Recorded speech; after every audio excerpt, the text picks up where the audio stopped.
జమ్మూ కశ్మీర్ అంటే దేశంలోనే అత్యంత కల్లోలిత ప్రాంతం అని ఒకప్పుడు పేరు. కపట పాకిస్తాన్తో సరిహద్దులు కలిగి ఉన్న పాపమో ఏమో గాని ఉగ్రదాడులు అల్లర్లతో గతంలో అక్కడ ఎప్పుడూ రణరంగమే. అయితే ఆర్టికల్ 370 రద్దు తర్వాత పరిస్థితులు కాస్త సర్దుకున్నట్లే కనిపించాయి. అల్లర్లు రాళ్ల దాడులు తగ్గాయి, ఉగ్ర ఘటనలు తగ్గుముఖం పడ్డాయి. అసెంబ్లీ ఎన్నికలు జరగడం, ప్రజలు పెద్ద ఎత్తున ఓటింగ్లో పాల్గొనడంతో శాంతి పవనాలు వీస్తున్నట్లే కనిపించిన వేళ పహల్గాంలో పర్యాటకులపై దాడితో మళ్లీ ఒక్కసారి కలకలం రేగింది. మరి ఎందుకు ఈ పరిస్థితి? అమెరికా ఉపాధ్యక్షుడు జేడీ వాన్స్ భారత పర్యటన, ప్రధాని మోదీ సౌదీ పర్యటనలో ఉండగానే జరిగిన ఈ దాడి దేనికి సంకేతం? జమ్మూ కశ్మీర్లో శాంతికి పడుతున్న బాటలు చెరిపివేసేందుకే ఉగ్రవాదులు ఈ కుట్ర పన్నారా? దీనిలో పాకిస్తాన్ పాత్ర ఎంత?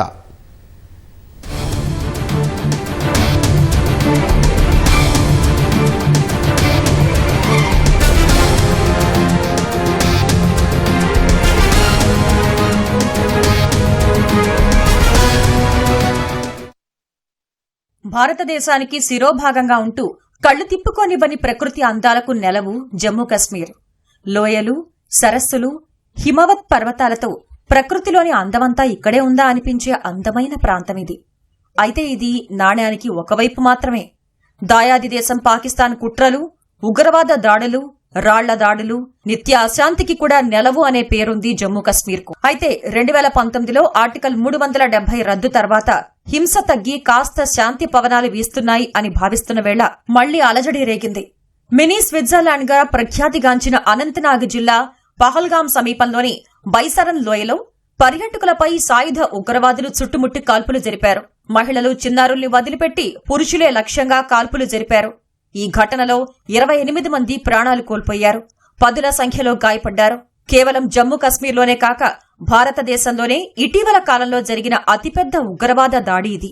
2019 పుల్వామా దాడి తర్వాత అంత పెద్ద విషాదంగా నిలిచింది ఈ ఘటన.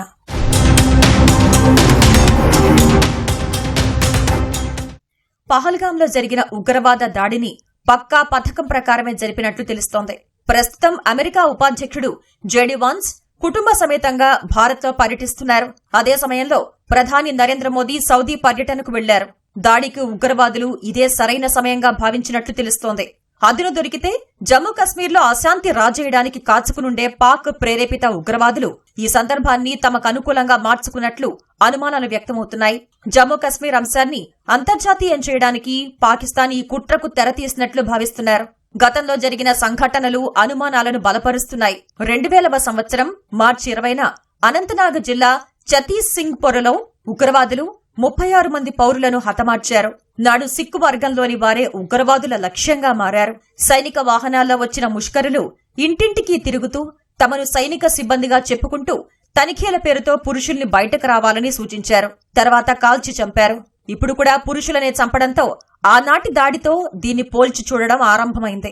ఎందుకంటే 2000 దాడి సమయంలో అప్పటి అమెరికా అధ్యక్షుడు బిల్ క్లింటన్ భారత్లో పర్యటిస్తున్నారు. అప్పుడు కూడా జమ్మూ కశ్మీర్ అంశాన్ని అంతర్జాతీయం చేయడానికి పాక్ దాడి జరిపించినట్లు భావించారు. यहाँ मैं भारत के दृढ़ संकल्प को दोहराना चाहूंगा कि टेररिज्म के खिलाफ हमारी जीरो टॉलरेंस की पॉलिसी है. भारत का एक एक नागरिक इस कायरतापूर्ण हरकत के खिलाफ एकजुट है. मैं इस मंच से देशवासियों को आश्वस्त करता हूं, घटना के मद्देनजर भारत सरकार वो हर कदम उठाएगी जो जरूरी और उपयुक्त होगा. और हम सिर्फ उन लोगों तक नहीं पहुंचेंगे जिन्होंने इस घटना को अंजाम दिया है. हम उन तक भी पहुंचेंगे जिन्होंने पर्दे के पीछे बैठकर हिंदुस्तान की सरजमी पर ऐसी नापाक हरकतों की साजिशें रची हैं. भारत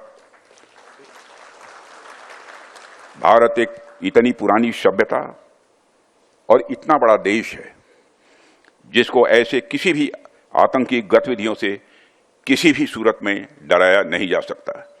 ऐसी हरकतों का जिम्मेदार और इसके जिम्मेदार लोगों को आने वाले कुछ ही समय में जोरदार तरीके से नजर आएगा. मैं देशवासियों को आश्वस्त करना चाहता हूं. భారత్లో ఎప్పుడు ఉగ్రవాద దాడి జరిగినా ఖచ్చితంగా వినిపించే పేరు పాకిస్తాన్. పహల్గాం దాడి వెనుక కూడా పాక్ హస్తం ఖచ్చితంగా ఉందనే వార్తలు వస్తున్నాయి. పాక్ సైన్యానికి అనుబంధంగా పనిచేస్తుంది అన్న పేరున్న ఉగ్ర సంస్థ లష్కరే తోయిబా హస్తం ఈ దాడి వెనుక ఉన్నట్లు తెలుస్తోంది. ఈ సంస్థకు చెందిన కమాండర్ సైఫుల్లా కసూరి అలియాస్ ఈ దాడికి వ్యూహకర్తగా అనుమానిస్తున్నారు.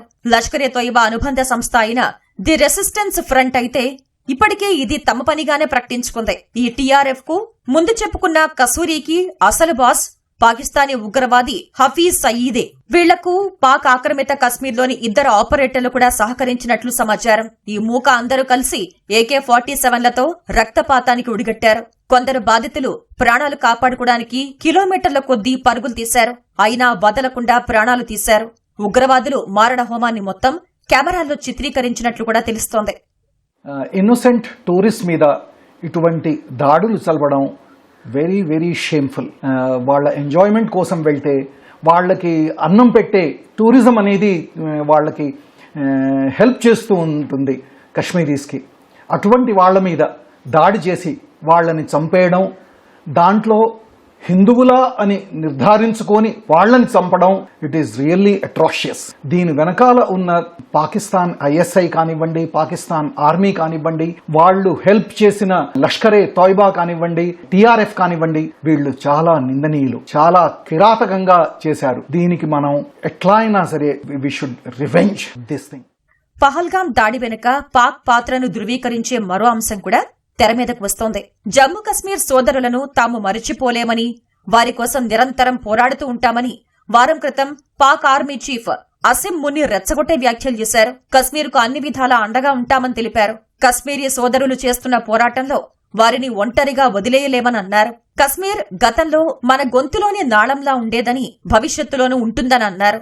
పాక్ ఆర్మీ చీఫ్ భారత్ పై తీవ్ర ద్వేషంతో ఉంటాడు అనే పేరుంది. 2019లో పుల్వామా ఘటన జరిగినప్పుడు అతడు పాక్ నిఘా సంస్థ ISI అధినేతగా ఉన్నారు. ఆ దాడి ఆసిఫ్ మునీర్ కనుసన్నల్లోనే జరిగిందని చెబుతారు.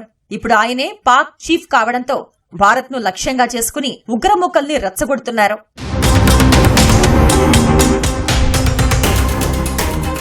ఈ పరిణామాల మధ్య జరిగిన పహల్గాం ఉగ్రదాడిని లోతైన కుట్ర ద్వారా జరిగిన ప్లాన్డ్ అటాక్ గాని భద్రతా వర్గాలు అనుమానిస్తున్నాయి. కొంతకాలంగా నిద్రాణంగా ఉంటూ ఒక్కసారిగా భారీ ఎత్తున ప్రాణ నష్టం కలిగించే అవకాశం కోసం ఎదురు చూసి చేసిన దురాగతంగా భావిస్తున్నారు. జరిగిన దారుణంలో తమ పాత్ర లేదని పాకిస్తాన్ ఎంతగా బుకాయిస్తున్నా ప్రాథమిక ఆధారాలన్నీ ఆ దేశాన్ని బోన్లోనే నిలబెడుతున్నాయి. కసూరి, హఫీజ్ సయీద్ ఆ గడ్డ నుంచి ఎన్నో ఏళ్లుగా ఇక్కడ ఉగ్ర కార్యకలాపాలకు పాల్పడుతున్నారు. ఇటీవలే ముంబై 26/11 దాడుల కీలక సూత్రధారి తహవూర్ రాణాను అమెరికా నుంచి భారత్ కు రప్పించింది కేంద్ర ప్రభుత్వం. అతడి నుంచి కీలక సమాచారం రాబట్టే ప్రయత్నాలు చేస్తోంది. అప్పటి నుంచి దేశవ్యాప్తంగా పాకిస్తాన్ అనుకూల శక్తులు దాడులకు పాల్పడవచ్చు అనే హెచ్చరికలు కూడా ఉన్నాయి. ఎక్కడికక్కడ కట్టుదిట్టమైన భద్రతా ఏర్పాట్లు చేశారు. ఇంతలోనే కశ్మీర్లో ఈ దాడి చోటు చేసుకుంది. దాడి చేసిన ప్రదేశాన్ని కూడా ముష్కరులు ప్రణాళిక ప్రకారమే ఎంచుకున్నట్లుగా తెలుస్తోంది.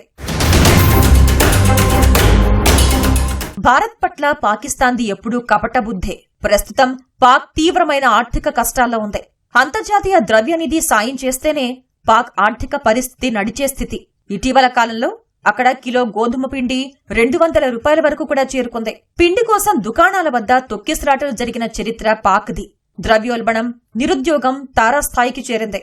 అంతటి గడ్డు పరిస్థితుల్లోనూ సొంత ప్రజల బాగోగుల్ని పట్టించుకోకుండా భారత్ విషయంలో కుట్రలను మానలేదు పాక్ పాలకులు. ఆది నుంచి ఇప్పటి వరకు భారత్ ను అస్థిరపరిచే చర్యలకు దిగుతున్నారు. పాక్ ఆర్మీ చీఫ్ చేసిన వ్యాఖ్యలే ఇందుకు ఉదాహరణ. ఈ ఘటన పర్యవసానాలు ఎలా ఉంటాయో, భద్రతా బలగాలు, కేంద్ర ప్రభుత్వం తదుపరి నిర్ణయాలు ఎలా ఉంటాయో చూడాలి.